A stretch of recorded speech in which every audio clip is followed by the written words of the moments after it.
ఈ దేశానికి ఉత్పత్తిని తీస్తున్నటువంటి వాళ్ళం, సేవా రంగంలో పనిచేస్తున్నటువంటి వాళ్ళం, సర్వీస్ రంగంలో పనిచేస్తున్నటువంటి వాళ్ళం. ప్రభుత్వ రంగంలో లేము కానీ ప్రైవేట్ రంగాలలో పర్మనెంట్ కార్మికులుగా, కాంట్రాక్ట్ కార్మికులుగా, అవుట్సోర్సింగ్ కార్మికులుగా, స్వయం సేవ, స్వయం ఉత్పత్తి, స్వయం కృషితో బ్రతుకుతున్నటువంటి వాళ్ళం.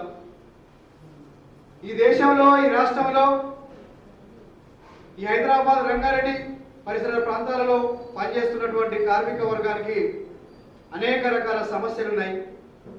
ఆ సమస్యల పట్ల మనం పోరాటం చేసి హక్కులు సాధించుకోవాల్సినటువంటి అవసరం ఉన్నది. మనకు ప్రధానంగా మోటార్ రంగం చాలా పెద్ద రంగం. ఈ మోటార్ రంగంలో పనిచేస్తున్నటువంటి వాళ్లకు ఒక సంక్షేమ బోర్డు కావాలని అనేక సంవత్సరాలకు వెళ్ళి మనం ఉద్యమిస్తున్నాం. కాంగ్రెస్ ప్రభుత్వం హామీనిచ్చింది, మీకు సంక్షేమ బోర్డు తెస్తాం, ఆటో మెయింటెనెన్స్ కోసం 12,000 రూపాయలు ఇస్తాం, మీ మీటర్ ఛార్జీలు పెంచుతాం, మహాలక్ష్మి పథకం ద్వారా నష్టపోతున్నటువంటి వాళ్లకు ఆదుకుంటాం, ఇలా అనేక వాగ్దానాలు చేసింది. అలాగే కాంట్రాక్ట్ వ్యవస్థను నిర్మూలిస్తాం, మేము పర్మనెంట్ చేస్తాం. భవన నిర్మాణంలో పనిచేస్తున్నటువంటి వాళ్ళ సంక్షేమ బోర్డు ఏదైతే ఉందో ఇప్పుడు 5-6 లక్షలు ఉన్నాయి, దాన్ని 10 లక్షల రూపాయలు పెంచడానికి మనం కృషి చేయాల్సినటువంటి అవసరం ఉన్నది. కేజీబీవీలో పనిచేస్తున్నటువంటి నాన్ టీచింగ్ వర్కర్స్ ఎవరైతే ఉన్నారో వాళ్ళందరినీ పర్మనెంట్ చేయాల్సిన అవసరం ఉన్నది. వాళ్ళ జీవనానికి, వాళ్ళ సౌకర్యాలను పెంచడానికి మనం కృషి చేయాల్సిన అవసరం ఉన్నది. అలాగే ఉస్మానియా యూనివర్సిటీలో కానీ, సెంట్రల్ యూనివర్సిటీలో కానీ, సిసిఎంలో కానీ, అట్లాగే ఇఫ్లూల రంగంలో కానీ అనేక చోట్ల కాంట్రాక్ట్ వర్కర్స్ పనిచేస్తున్నారు. 8 గంటలు కాదు, 12 గంటలు పనిచేస్తున్నారు. ఈ 12 గంటల పని దినం పోవాల్సి ఉన్నది. వాళ్ళందరినీ కూడా పర్మనెంట్ చేయాలి. అలాగే కేంద్ర ప్రభుత్వం తీసుకొచ్చినటువంటి ఏదైతే 4 లేబర్ కోడ్లు ఉన్నాయో అనేక సంవత్సరాలకు వెళ్ళి పోరాడి సాధించుకున్న కార్మిక చట్టాలు, ఆ చట్టాల ద్వారా కార్మికుల హక్కులు ఉన్నటువంటి విధానాన్ని ఇవాళ ప్రభుత్వాలు యజమాన్యాలకు అనుకూలంగా ఆ చట్టాలను మార్చివేస్తున్నారు.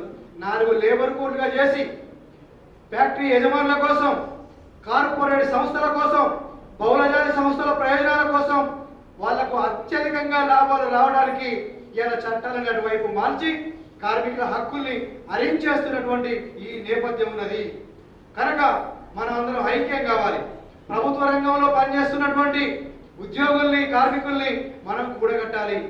రోజు రోజుకు ప్రభుత్వ ఉద్యోగాలు కుదించుకుపోతా ఉన్నాయి. కాంట్రాక్ట్ వ్యవస్థ పెరుగుతున్నది, నిరుద్యోగం పెరుగుతున్నది. ప్రైవేట్ రంగంలో పనిచేస్తున్న ఉద్యోగుల్ని కూడా ఇలా వాళ్ళ ఉద్యోగం పోతున్నది, నిరుద్యోగులుగా మారుతున్నారు. ముందుగానే మన వాళ్ళు చెప్పారు, ఇలా కార్మికులకు పనులు లేవు, ఏమొస్తున్నాయి? యంత్రాలు వస్తున్నాయి. ఉత్పత్తిని తీసేటువంటి అన్ని రంగాలలో కూడా యంత్రాలు ఉన్నాయి. సేవా రంగంలో యంత్రాలు ఉన్నాయి. మొత్తం ఇక ఎక్కడ చూస్తే అక్కడ యంత్రాలే ఇలా ఉత్పత్తి తీస్తే, యంత్రాలే సేవ చేస్తే, యంత్రాలే సర్వీస్ చేస్తే మనుషులు ఎక్కడ ఉంటారు, ఏమైపోతారు? దేనికోసం ఈ ఉత్పత్తి? ప్రజల అవసరాల కోసం కదా.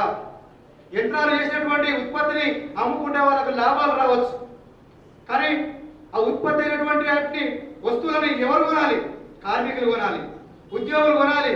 ఉద్యోగాలు లేనప్పుడు, మరి వాళ్ళకు ఉపాధి లేనప్పుడు, వాళ్ళ కొనుగోలు శక్తి లేనప్పుడు, వాళ్ళ దగ్గర పైసలు లేనప్పుడు మీ దగ్గర ఉత్పత్తి చేసిన యంత్రాలతో ఉత్పత్తి చేసినటువంటి ఉత్పత్తిని ఎవరు కొంటారు? రాబోయేటువంటిది కూడా మొత్తం సంక్షేమ కాలమే అనేది మనం గుర్తు చేయాలి. మొత్తం యుద్ధాల కాలమే. కనుక కార్మికులందరూ కూడా ఇవాళ ఆలోచించాలి. ఈ దేశంలో ఉత్పత్తి ఉన్నది, ఈ దేశంలో సకల సౌకర్యాలు ఉన్నాయి, అనేక రకాల టెక్నాలజీ ఉన్నది. దీని ద్వారా ఆ టెక్నాలజీ, ఆ ఉత్పత్తి అంతా మనది, సంపద మొత్తం మనది. కానీ మన దగ్గర డబ్బులు లేవు, కొనడానికి సాధనాలైనటువంటి డబ్బులు లేవు. ఆ డబ్బులే మన చేతుల్లో ఉంటే అన్ని మనం కొనగలుగుతాం. కనుక డబ్బులు అనేటువంటిది కాదు. ఎవరైతే శ్రమ చేస్తున్నారో వాళ్ళందరికీ అన్ని రకాల సౌకర్యాలు ఉండాలి. ఎవరైతే శ్రమ చేయట్లేదో వాళ్ళకు ఏమి ఉండకూడదు. అంటే శ్రమ చేయనటువంటి వాళ్ళ దగ్గరే ఆస్తులు కోట్ల రూపాయలు కూడేసుకొని సంపద మొత్తం పోగు చేసుకుంటున్నారు. మొత్తం సంపద సృష్టించే వాళ్ళ దగ్గర ఏం లేనిగా కార్మికులుగా, ఎట్టి కార్మికులుగా మనం మారిపోతున్నాం. మనం ఆలోచించాలి. ఈ ఆస్తి మనది, ఈ సంపద మనది, ఈ ఉత్పత్తి అంతా మనది. కనుక మనమే ఈ రాజ్యాన్ని ఏలాలి, మనమే మన చేతుల్లోనే పరిపాలన వ్యవస్థ ఉండాలి, మొత్తం యంత్రాంగం అంతా కూడా నియంతృత్వం మన చేతుల్లో ఉండాలి. దానికోసం మనం ఉద్యమించాలి. అంటే ఒక రకంగా స్వతంత్రం రాకముందు నుంచి స్వతంత్రం వచ్చిన తర్వాత కూడా అనేక విషయాలలో మార్పులు జరుగుతూ ఉన్నాయి. మనం దాన్ని గమనించాలి. ఏంటిది అది? 200 సంవత్సరాలు బ్రిటిష్ వాడు వెళ్ళాడు. అంత ముందుకు రాజుల పరిపాలన ఉన్నది. ఇప్పుడు స్వతంత్ర పోరాటంలో స్వతంత్ర పరిపాలన ఉన్నది.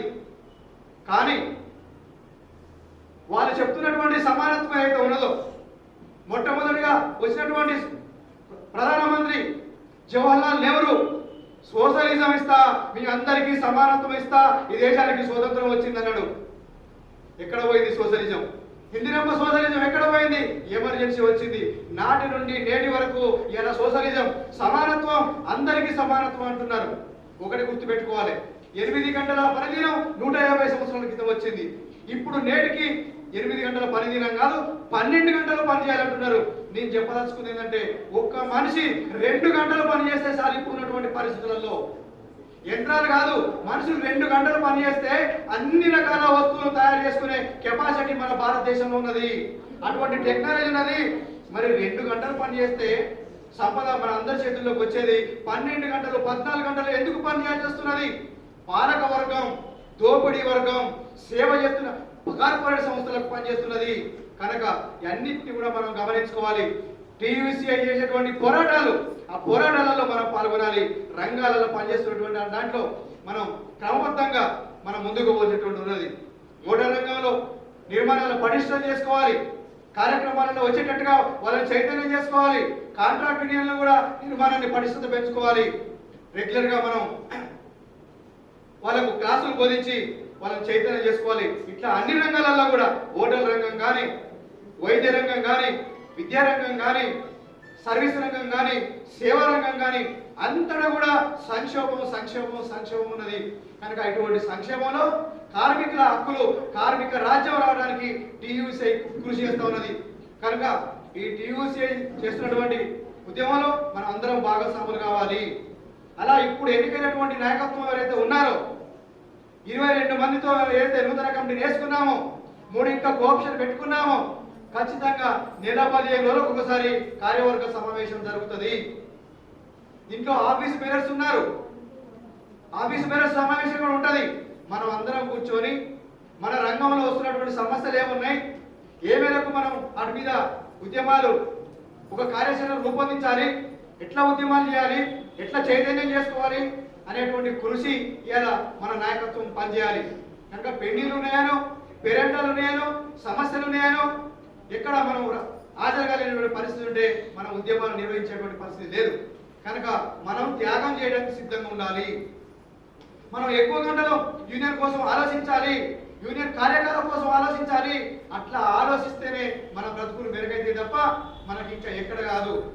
1000 రూపాయలు ఉంటే అభివృద్ధి కాదు, 10,000 ఉన్న అభివృద్ధి కాదు. సమానత్వం రావాలి. అందరి సమాజం కోసం మనం అందరం పోరాడాలి. అట్లా పోరాడేటువంటి టీయూసీఐ ఉద్యమంలో మీరందరూ భాగస్వాములు అవుతారని తెలియజేస్తూ నేను సెలవు తీసుకుంటున్నాను.